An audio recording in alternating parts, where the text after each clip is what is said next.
I hate that I missed Seaquestria Fest this year. Well, let's see what I missed out on.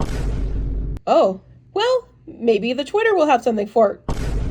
Oh, I think we need to talk about this. This year, I was set to be both a vendor and community guest for Seaquestria Fest 2025, but I was getting that nagging intuitive feeling that something wasn't right. And at Everfree Northwest 2025, I couldn't ignore that feeling anymore. The con was extremely imminent, and there were no announcements on social media, not much of a word anywhere really. The community guest chat wasn't bristling with activity from the new guests. In fact, I don't even think they were given the roles. And I didn't know who the other vendors were, no musicians announced, no community guests announced. So I asked a simple question. Do we know how many attendees we're expecting? And from there, everything got worse. But let's back up a bit. Before we can really dig into the meat of what just happened at Seaquestria Fest 2025, we need to go into what is Seaquestria Fest.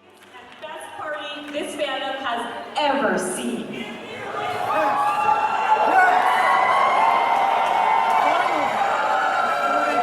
But there's a reason we're throwing the party of a lifetime next year. As the curtains close on this chapter of BronyCon, we're also choosing to end the event next year. In 2018, BronyCon announced that it would be holding only one more convention, making 2019 the last BronyCon. And the same month as that announcement, the Twitter for Seaquestria Fest was created, with the first event slated for 2020. Without BronyCon, which took place in Baltimore, Maryland, there would be no East Coast PonyCons at that time. And so this would fill a perfect void. It would take place in Maryland, Ocean City, and it would also give East Coast bronies a place to gather. A beach convention full of ocean waves, friends, and plenty of fellowship sounded like an amazing idea. But the announcement was met, of course, with mixed reactions. And there were those, of course, that were ready to hurl accusations that Seaquestria Fest was trying to take the place of the final BronyCon and feed off of the final event's thunder. But more still were extremely excited for the event, and excited that there was still something to do on the East Coast for bronies. Whatever the truth may be, applications opened, staff were obtained, and the con was set for the wonderful, wonderful time of year, May 2020. Spoiler alert, the con didn't happen in May 2020. Shortly after HarmonyCon in February 2020, there was news in the vendor chat of an information leak. At the time, the story we were given is that a disgruntled ex-staffer found out the Google Docs containing sensitive information of staff, vendors, the ban list, and more was unlocked and so could be shared with anyone who had the link. And share it, that staff member did, with brony drama YouTubers. Yes, that was a thing. As a side note, we do not know if that story that we were given about the disgruntled ex-staff member is true or not. It's just what we're told. I won't go too much into this portion because this is just not my wheelhouse. At the time, to protect myself, I messaged the person who made the YouTube video to see if this was true,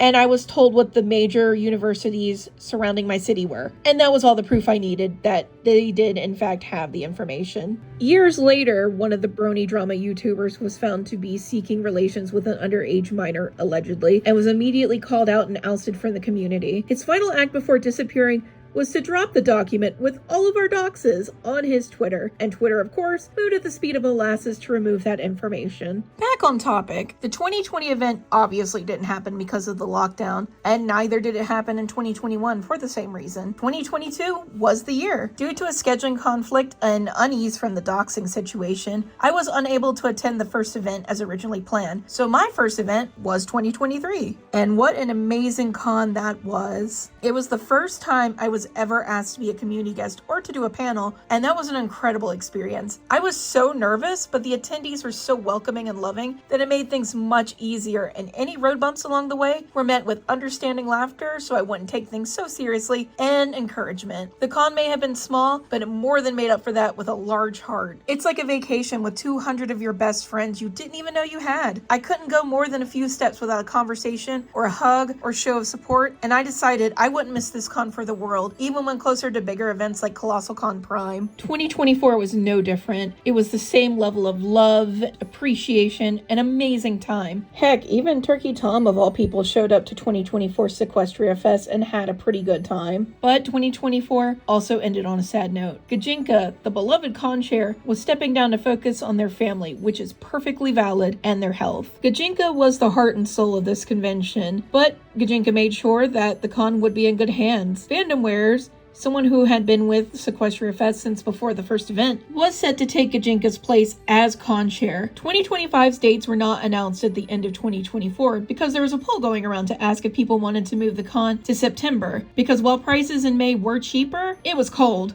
There was no swimming in that water. September was warm enough for swimming, and as a result, prices would be a little bit higher, so people were given the choice. The people voted, and the time of year was changed to September. At the end of 2024, I was still beaming from another wonderful Seaquestria Fest. I packed my bags and began the trek home. I was being driven to the airport by a staff member, and during that hour, he voiced to me that he didn't know if Seaquestria Fest had another year left in it without Gajinka. It's rare in life you get such clear foreshadowing. There was also some concern with the new date being in September. The problem with that date is TrotCon, Everfree Northwest, Mare Fair, Galacon. 4 much bigger My Little Pony conventions are rubbing up right against Seaquestria Fest. Normally a date change for a con is a concern, such as is the case with Anime Week in Atlanta, for example. But with a PonyCon, I wasn't worried. Pony is a smaller, focused community, and those people are going to be looking to do events that are within that small focus community. So there's always going to be an audience for the pony cons, and everyone is pretty much in the know. I expected maybe a small dip in attendance from the date change, but nothing significant. The proximity, though, to the other conventions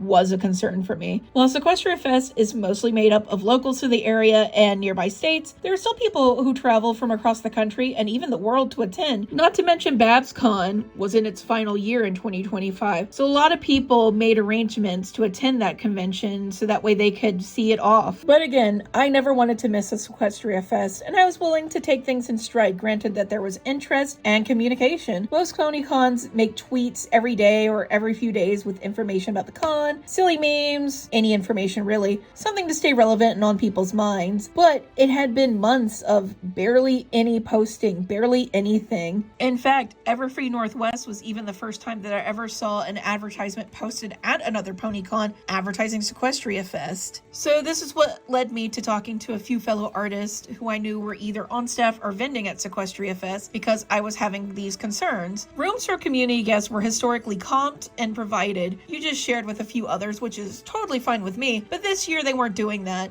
which is perfectly fine, but it did lead to there being a few extra costs for myself. The only compensation that I personally asked for was a ride to and from the small airport, since there are no ride shares. It is a very tiny airport. I will be fully transparent. I was offered my vendor table fully comped for being a community guest, which is just so kind of them. But due to those extra costs, doing Seaquestria Fest was almost the same cost as doing Everfree Northwest, which is a convention in Seattle. So I had several concerns. And then I asked, do we know how many attendees we're expecting? And now, let's get into 2025. Editing Hibiscus here. I was informed that the ad that I saw at Everfree is the first time that Seaquestria Fest did advertise at another convention between 2024 and 2025. Right before Everfree was the only time the topic of advertising at other PonyCons even came up. Advertising your PonyCon at other PonyCons is very important. Editing Hibiscus out. I want to quickly say that I am in no way trying to villainize anyone here. I'm just reporting things as they happen to the best of my understanding. Everyone is human, so makes mistakes, and most people do mean well. That doesn't mean what they did was okay, but it also doesn't mean that those people set out to cause issues. Things are never black and white. I also am going to try and be as in chronological order as possible, but I'm not privy to everything, and some things I don't know exactly when they happen, so things are slightly off schedule. My apologies. I will also be censoring some names for the comfort of people involved. I may go through the screenshots rapid fire, so feel free to pause to read anything. I also don't have all of the information of everything that has gone down, so if I've missed something, please feel free to say it in the comments below. And lastly, due to this section being more screenshot heavy,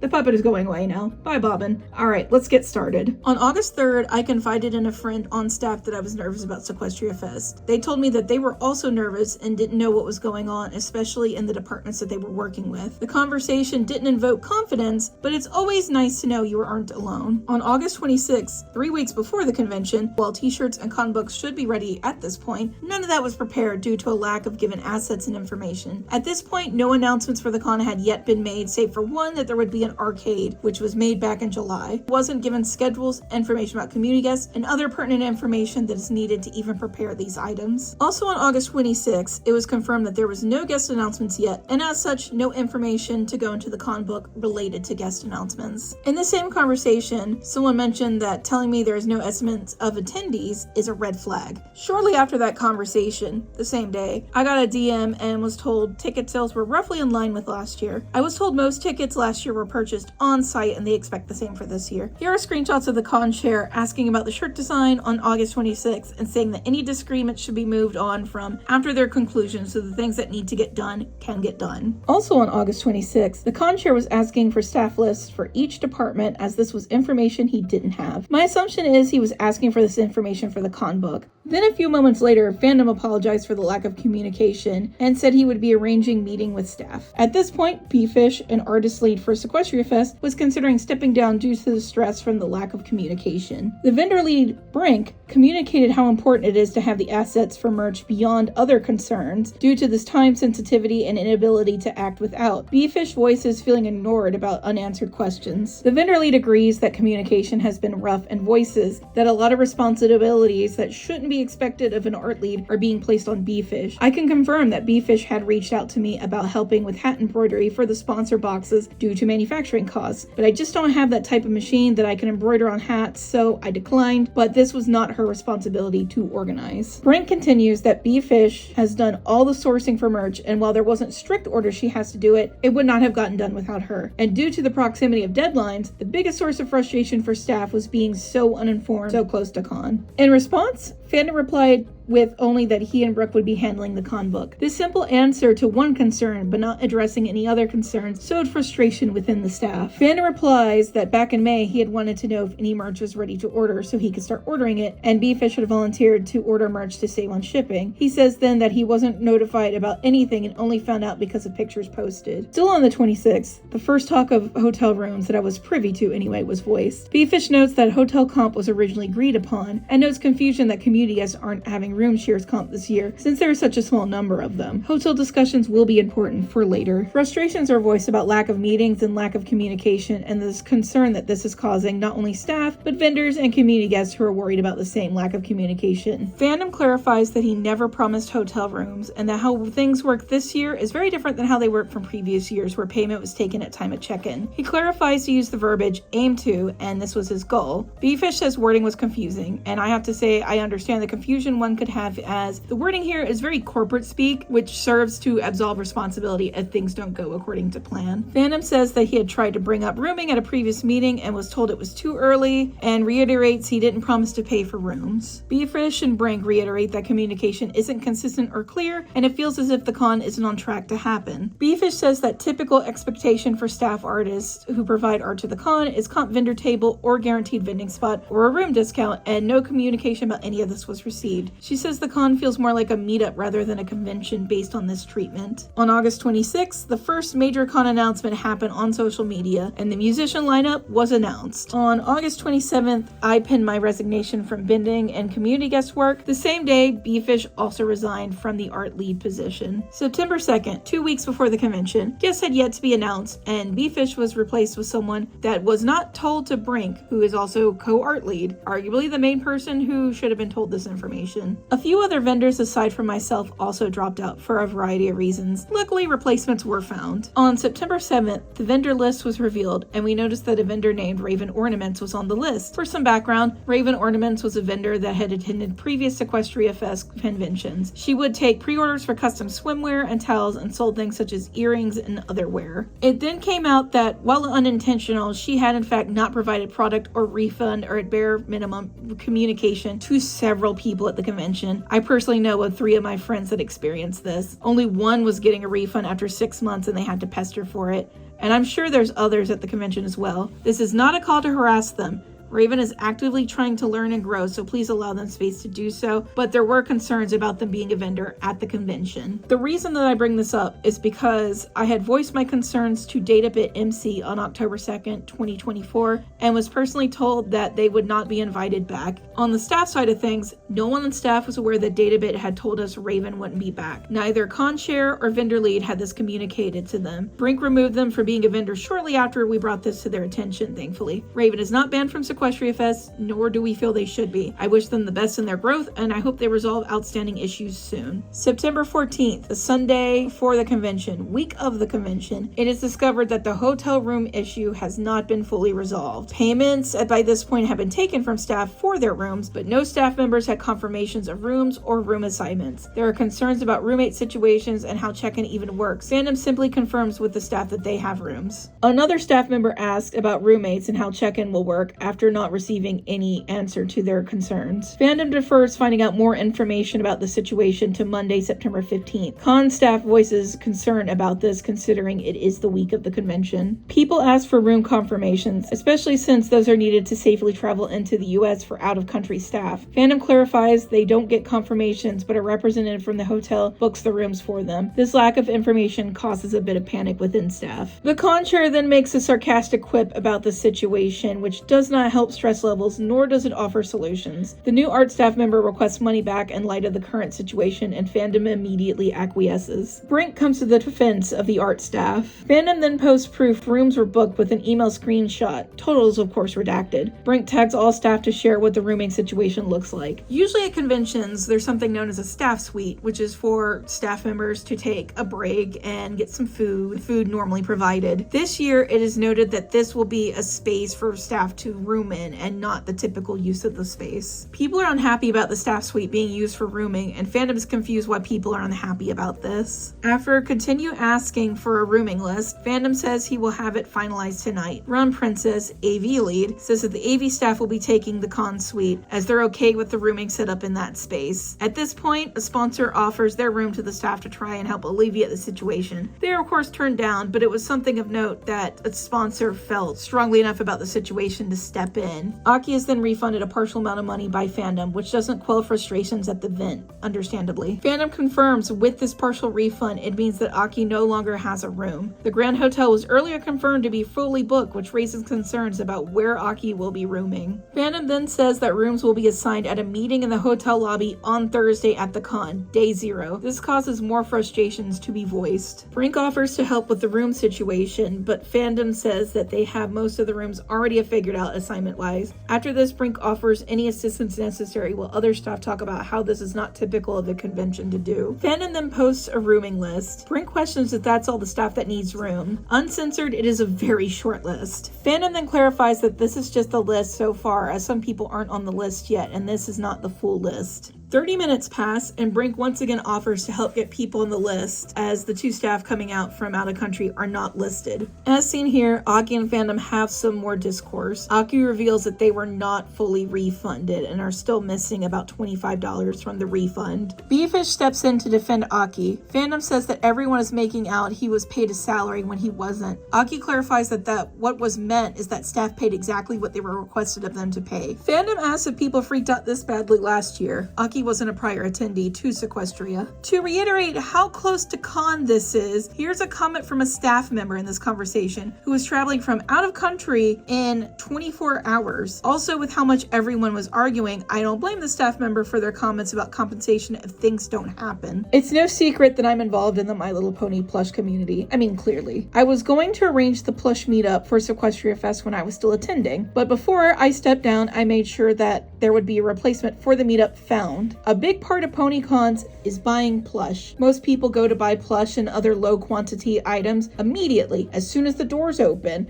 There's almost always a line for the vendor hall, so being at vendor hall right at open is extremely important, especially to the plush community. As a pony plush maker, most of your income for the con is in that first hour, and then the plush meetup is a way to show off the plushies that you got from the convention, and also ones that you attained at like prior conventions, and ones that you obtained from commissions in the store and everything. Plush meetup is always a big event, and at Seaquestria Fest, the plush meetup was scheduled for the exact same time as day 1 opening of of the vendor hall. This is possibly the worst timing it could have been. Luckily, I did find out from attendees that due to opening ceremonies being shorter and a delay in the opening of the vendor hall, this was thankfully not as big of an issue as it could have been. But I am still baffled that it was planned this way at all. Day 0 of the con has arrived. Thursday is the day that most people will pick up their badges, so they're ready bright and early for con activities on day 1, from vendor hall open to opening ceremonies. And then there was an announcement on social media. Badge pickup has been delayed to 7 a.m. on day 1.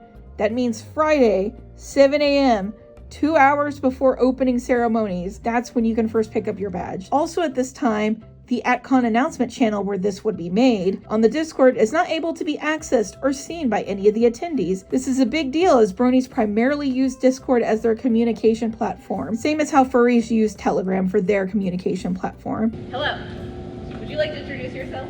So I'm Kissy, and this is... Hi, I'm Smiles Per Hour. You can call me Smiles. Hi, Smiles. We're going to be your host for opening ceremonies this morning. I am Sweetwater Taffy. And I'm Thunder Lane. All right, are you guys excited? Yeah. You passed the first test, waking up at 7 a.m. to start the con. I was also informed by someone on the premises attending the convention and on staff that opening ceremony script was written literally the night before the convention, and there had been no plan for it before then. Also, Fandom had been drinking since the day dawned, but most importantly, I was told that if not the top sponsor, then one close to, who needs someone to assist them in their day-to-day, did not have their promised room ready at time of check-in. Having a major upset or setback or change out of expectation, especially with travel, can be so extremely upsetting to someone who is autistic, and especially an autistic person that needs extra assistance. This person disappeared after being told there was no room for them. Rump was incredibly upset at this and fixed the situation using their own money. This should never have been allowed to happen, and I find this absolutely abhorrent. We'll go next. Fandom is getting ready for a moment. There is just a moment. Okay. On the official Seaquestria Fest Discord, where all the public attendees are, Fandom, the con chair, asks where the vendor hall is, and an attendee answers the question. One of the most submitted things we have in our feedback is that no one can find the vendor hall. I put a sign at this hallway, it says vendor hall to the left. It's across from medical as well. Please go down the hallway, that way. This way.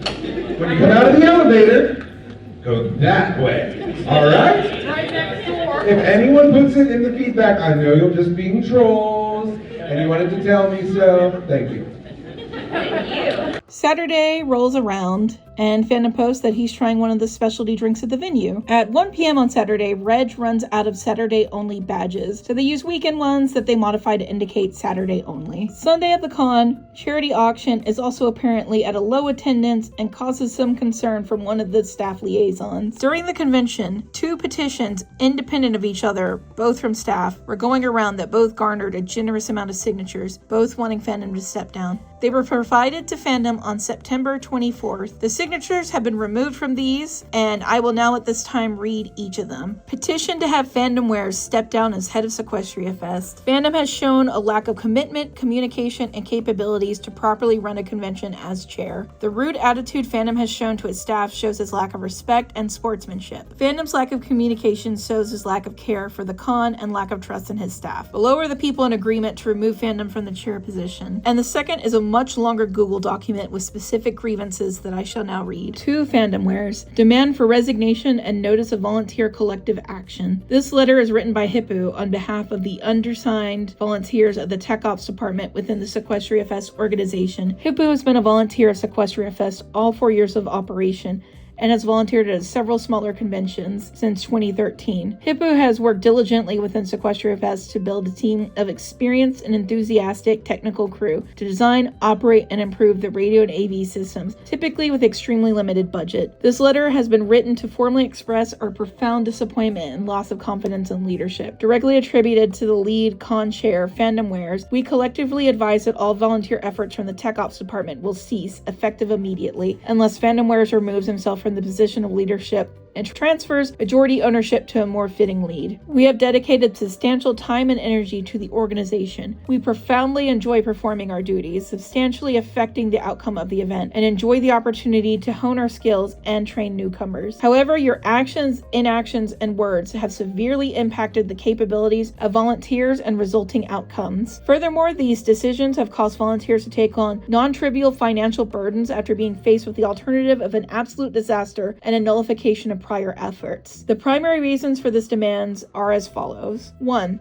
Failure to accomplish. Several absolutely critical tasks were left without delegation or specific plan to resolve. 3 examples being the fabrication of convention badges, the acquisition of concert equipment, the reservation of adequate lodging for individuals who were promised, and in most cases it paid for lodging. A. Convention badges were not purchased by Fandomwares, and the plan for fabrication was deemed extremely unlikely to be successful. A volunteer, Hippo, had to interrupt other convention prep work to print and cut the badges. This caused material delays and arrival of equipment and setup for the concert, and further leading to several problems, including delay of concert start and forcing one musician to end their set early, damaging our relationship with the musicians. B. While sufficient hotel rooms were reserved at the venue, Grand Hotel, Fandomwares notified the venue point of contact that rooms booked were more than necessary and to cancel a number of the reservations. This led to a total number of reservations being 4 to 5 less rooms than necessary. A further lack of information on this matter led to heavy pushback from several volunteers a few days before the convention. These volunteers were understandably upset that they were traveling substantial distances to go volunteer at this convention, but may have to make direct and very expensive last-minute bookings at nearby hotels. The venue had been fully booked for over a week at this point. This matter was addressed by Rump, who rearranged the staff hotel list and worked with Hippo to contact certain volunteers and musicians directly. Ultimately, Rump booked 4 hotel rooms using his own personal funds. While he was able to book 2 rooms at the Grand Hotel by refreshing the website a lot of times, 2 of the rooms had to be booked at a nearby motel. These motel rooms were allocated to some of the concert musicians, which marked the second year in a row that the concert musicians had to stay off-site. This caused further damage to our relationship with the musicians community, though certainly not as much as a total lack of promised accommodations would have caused. C.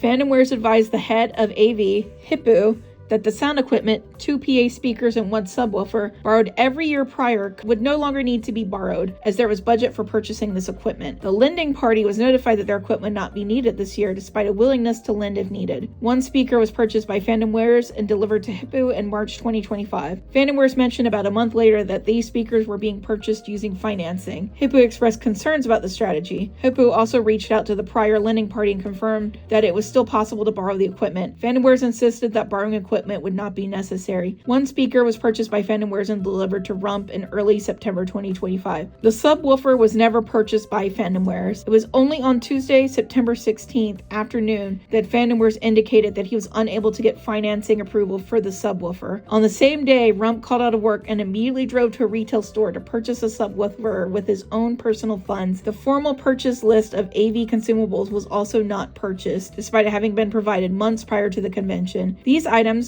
batteries, gaff tape, ear protection, etc., were also purchased by Rump using his own personal funds. 2. Failure to notify or delegate. Regarding all of the above examples, Fandomwares failed to notify anyone of or delegate the problems to anyone until nearly the last possible minute. If notification or delegation had occurred sooner, more time would have allowed for less expensive, less stressful, and less reputationally damaging solutions to these problems. 3. Animosity against voiced concerns. During the event of heavy pushback from volunteers regarding the hotel rooms, Fandomwares made several statements that were dismissive and even aggressive. Fandomwares also canceled the reservation and issued a refund for the hotel space for 1 volunteer who was the most outspoken, an apparent whistleblower retaliation. After this public display of animosity, many volunteers indicated publicly and privately that they are seriously considered canceling their traveling plans due to uncertainty in having a place to stay after arriving. This uncertainty could have led to a disastrous staffing shortage, making it possible or unsafe to operate the event. These issues are not isolated incidents, but represent a pattern of behavior that threatens the continued existence of the convention and risks reputational damage to the hardworking volunteers within the wider community. Furthermore, the financial burden caused to volunteers feels an especially poor taste, knowing that Fandomwares solely owns the convention and is the only one poised to financially profit from the venture. Multiple instances of the same mistake were made, several of which were individually likely to cause a catastrophic result. Our decision to cease volunteer activities was not made lightly. The volunteers of the TechOps department are deeply committed to the success of the event and the pursuing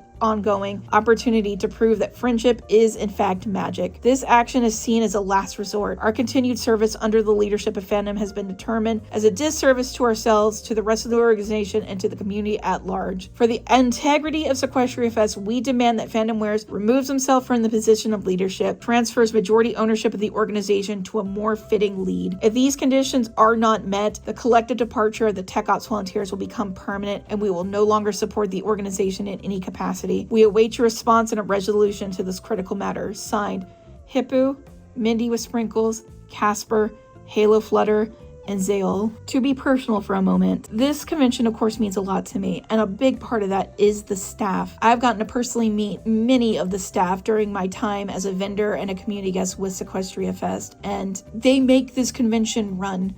Without them, there is no Seaquestria Fest, and they care. They care so much about this convention. They care enough to travel from across the world to come to Ocean City, Maryland, a little nowhere spit of land, to make sure this convention ticks. They do so much. They go above and beyond. They take on personal, financial, and time commitments to make sure this convention runs. And the fact that this convention, 2025 Seaquestria Fest, ran as good as it did is entirely because of the staff. Not because of the con chair, but because of the staff. And reading these words, I love these guys. And just everything that they had to put up with, the unfair treatment that they experienced, it's inexcusable. These words come from the heart. These words are not written lightly, and so devastated over this because I know what happens next. Everyone on staff was in agreement. Communication issues, lack of urgency to legitimate convention concerns, lack of announcements, making vendors and community guests and attendees worry about the state of the convention came to a boiling point, and Fandom was unfit to run the convention. It was a true testament to an amazing team of volunteer staff that convention ran as smoothly as it did. Any con chair should be grateful to have them. And Fandom gave a very short answer to the situation. He wasn't stepping down. This will be at contradiction with the future information. But the current staff didn't even want Fandom to lead the convention. They still wanted him to be part of the convention, just not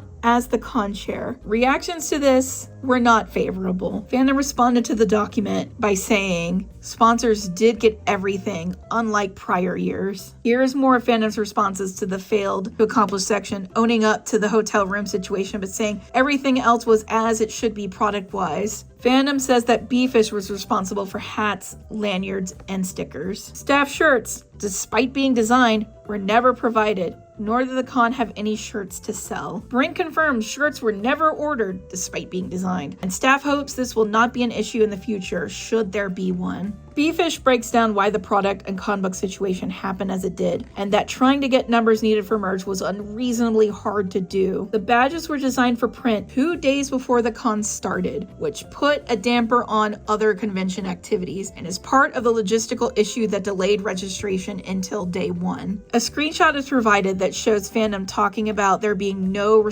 reasonable resolution to the rooming situation, and Beefish talks in more detail about the shirts not being ordered, which included no communication about quantities needed. It is revealed that there was no clear plan for the charity, so it was all improvised, and apparently there was no way for them to process payment on site, and so they had to improvise that as well. Luckily, funds were still raised for the Juvenile Diabetes Research Foundation. A screenshot was shared to the staff channel with Fandom's reaction at being advised to apologize. This was in regards to the rooming situation. Fandom says he may be too busy to care about the situation. Fandom returns to the staff conversation after an absence and says that he is willing to answer questions if he isn't dogpiled. Beefish asks him how 2 teams of staff willing to walk away isn't enough to consider resignation. Someone asks when Rump will be paid back for the sponsor room they paid for out of pocket. Rump is told to take the money out from the Square transactions and is told to figure out what more is owed, and Fandom will pay him the difference. Fandom says that he has already started the room process for 2026 and that even if he steps down, he will not turn over ownership of the convention. Samu and Safi offer to sit down and have a very frank frank and calm call with Fandom over the situation to reach some sort of resolution. Fandom agrees, they schedule the call, and Fandom doesn't show up for the call. They wait for him for 40 minutes, and he doesn't arrive to the call. And it is with this final failed attempt at reaching a resolution that the majority of the staff at Seaquestria Fest resigned. And this is when things started to go public. I asked the day of the resignation, how is Seaquestria Fest doing? And Fandom responds with, we're doing okay. At this point, a bunch of former staff post incredulity at that statement and have their messages swiftly deleted and are rejected from the Discord server. I managed to catch a message from Amber Evergreen shortly before it was deleted, and she was also ejected from the server. It is at this point that a lot of staff start to publicly share their grievances. Also during this time, it is found out that Blue Sky and Twitter are not revoked from former staff access. The password has not been changed, and so they are marked with, well, a dumpster fire, fittingly. To contain all questions about the state of the future of the convention, a feedback channel is created on the official Seaquestria Fest Discord. Tried to gather information to hopefully get answers for people. I asked if Seaquestria Fest 2026 was happening, and Fandom confirms, yes, it is happening. I then ask about staff acquisition, and I'm told it's in the works and things will be fixed. I ask if there will be apps or will it be people who reached out to, and I'm told it'll be a bit of both. I asked why were demands not met or compromise reached, and I am told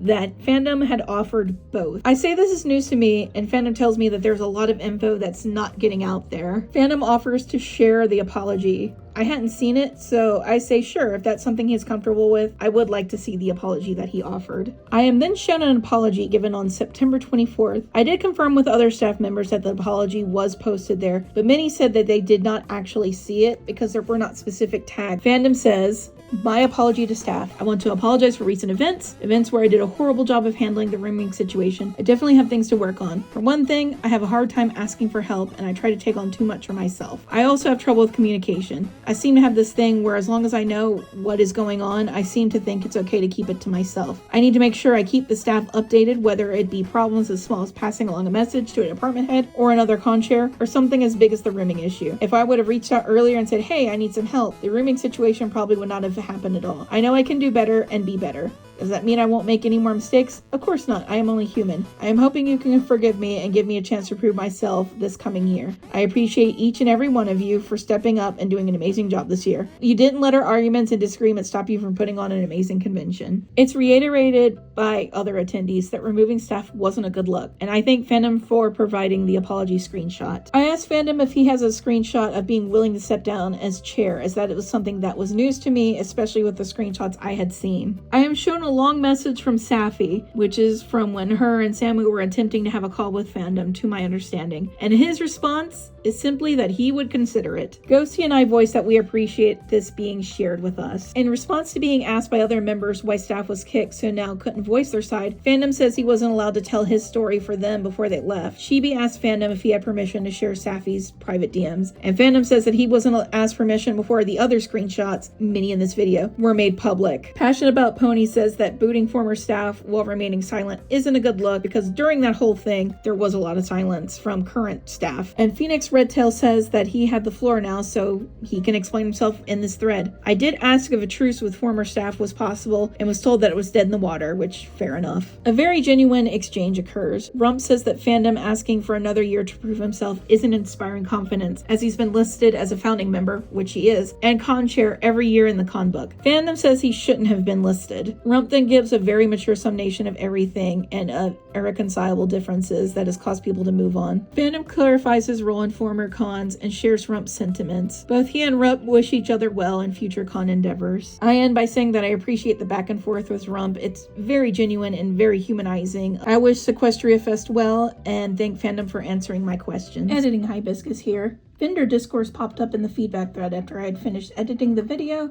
but I felt it important to include to provide a full story of the 2025 event. Due to last-minute drops and shifts, the vendor map was off. It's correctly pointed out that this shouldn't have impacted why setup night of was wrong. There were no numbers or names on tables and no staff in the room. I can confirm this was also the case at Seaquestria Fest 2024. I was let in early, and I ended up directing people where they needed to go since my table was first by the door. Mary Lewid highlights much of the confusion that happened during setup. There weren't enough tables, vendors made agreements on where people should go based on their setups together since no staff was present, and other issues. I can confirm that Mary Lou was correct on the last point, something that was already touched on in this video. One of the vendors who had paid for a 2-table setup did not have 2 tables together as promised. It is due to the vendor community that these issues were able to be worked out. Redmond clarifies how setup worked in the past and that vendor lead wasn't in attendance at the con to his recollection in 2025. The image shown here is the map that was printed in book and shared with vendors. This image is the corrected map made by Rump after vendors figured out where everybody needed to go. Rum reasons out what some of the issues may have been. Fandom says the mix-up won't happen again. Mary Lou points out that the vendor hall has been in the same room with the same pillar placement for 4 years now, so the issues were baffling. Fandom then agrees that this will be something that they will make sure will not be an issue in the future. I do genuinely wish future vendors and vendor staff the best and hope this conversation will be a setup for success. I believe that's the main highlights, and we'll head back to the video now. And now here we are, the day after the conversation at time of writing. New cons are being planned. Equestria is currently in dire need of staff, but still committed to chugging along for 2026, which is kind of fitting of the train theme. And a lot of confusion and hurt feelings and uncertainty are left in its wake. Seaquestria Fest is a hard to get to convention. The closest airport is so small you can look from one side to the other and see the whole thing. Only 2 airports in the entire country even service that airport, and no ride shares are going to that one. The next closest airport is 3 hours away. Driving is honestly your best bet for getting to the convention. It's on the tiny strip of land between continental Maryland and the entirety of the Atlantic Ocean. There is little for food options, even Walmart is over 30 minutes away. The solitude, however, adds to the amazing vibes, honestly. You feel like you're away from the rest of the world when you're there. You can fully immerse yourself in the friendship and pastel ponies. The con is a small gathering of people, and I don't foresee that changing if this explosion hadn't happened. And the con seems perfectly happy to keep things smaller, which is also perfectly fine. I love smaller events that know what they want to be and plan within their means, but the staff is what made the convention tick. And without a team working together behind the scenes, the convention